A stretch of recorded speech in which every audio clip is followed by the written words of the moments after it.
In March 1944, deep inside a Nazi prisoner of war camp, 76 men crawled through a tunnel barely wide enough for their shoulders. It ran 30 feet underground. It stretched over 300 feet long. And the guards standing watch above it, walking the exact same ground every single night, had no idea it existed. This wasn't a spontaneous jailbreak. It had taken over a year to build. 3 separate tunnels, dug at the same time, so that if the Germans found one, the escape could still happen through another. The camp was called Stalag Luft III. The Germans had built it specifically to stop escapes. Sandy soil that collapsed easily.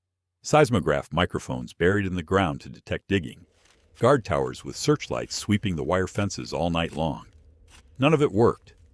How do you dig 3 tunnels under an escape-proof prison, using nothing but bed slats, stolen tools, and hundreds of men who all had to keep the exact same secret?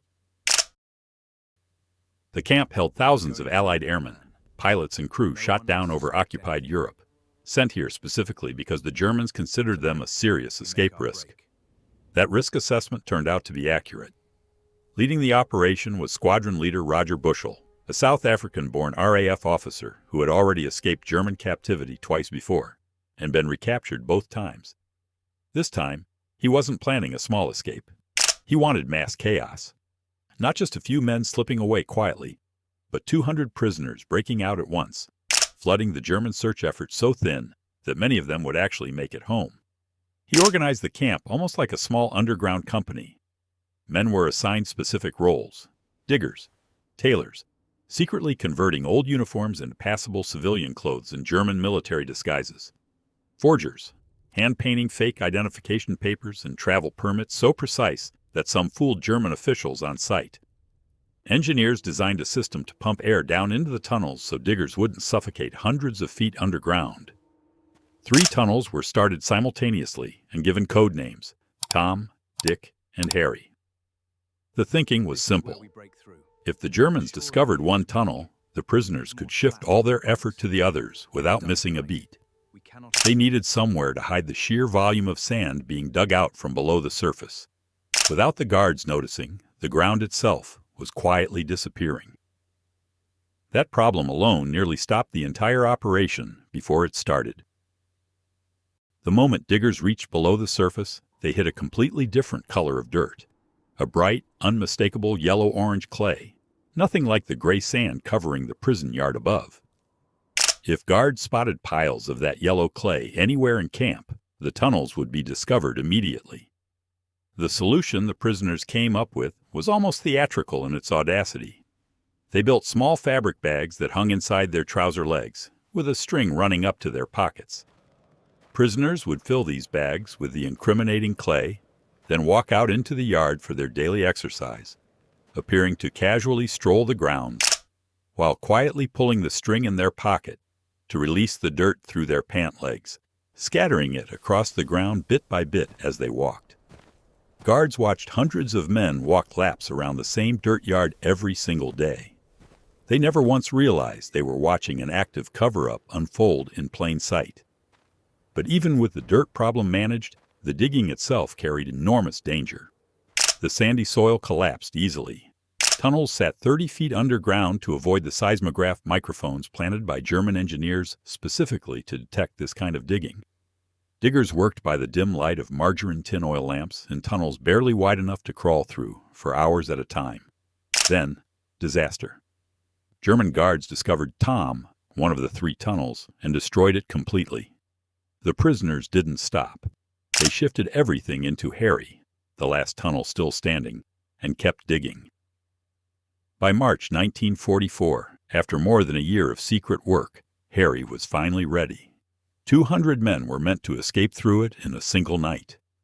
What actually happened would end up being nowhere close to what anyone had planned. On the night of March 24, 1944, the escape began. One by one, men dropped into the tunnel entrance, hidden beneath a stove in one of the prisoner barracks, and began the long crawl through Harry toward what they believed was freedom just beyond the tree line outside the camp. Then came the first serious problem. The tunnel had been dug slightly short. When the final digger broke through to the surface, expecting to emerge hidden inside the nearby forest, he found himself instead in open ground, dangerously close to a guard tower, with almost no cover at all. The original plan called for one man to exit roughly every minute or two. In practice, the tunnel was far slower and far more cramped than anyone had accounted for. Progress crawled. Panic began creeping through the line of men still waiting underground, uncertain if the entire plan was already collapsing above them. Despite the setbacks, men kept moving through one at a time into the freezing March night. Then just after midnight, everything fell apart at once.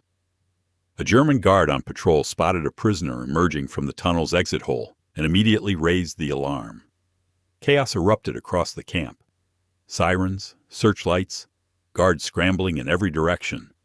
Of the 200 men who had planned to escape that night, only 76 had actually made it out through the tunnel before it was discovered. Now came the part almost nobody talks about when they picture the Great Escape. It wasn't the tunnel. It was what happened to the men after they were already out, running loose across occupied Europe, with the entire German security apparatus suddenly hunting them down. Of the 76 men who escaped that night, only 3 made it all the way to freedom, reaching Britain or neutral territory without being recaptured. The other 73 were eventually caught, scattered across the German countryside in the days that followed. What happened next remains one of the darkest chapters of the entire story. On direct orders from Adolf Hitler, 50 of the recaptured escapees were executed by the Gestapo. A clear violation of the rules of war regarding prisoners of the conflict, since escaping captivity itself was not considered a crime deserving of execution under those same rules. The camp's remaining prisoners were told only that the 50 men had been shot while trying to escape a second time. Almost nobody believed it. After the war, Allied investigators confirmed the deaths were deliberate executions, and several of the German officers responsible were eventually tried and convicted for war crimes tied specifically to those killings, eventually forming the basis for a hugely popular 1963 film that dramatized much of what happened, though it altered several details for the screen, including combining multiple real escapees into single composite characters. If you enjoy true stories that sound stranger than fiction, subscribe for more.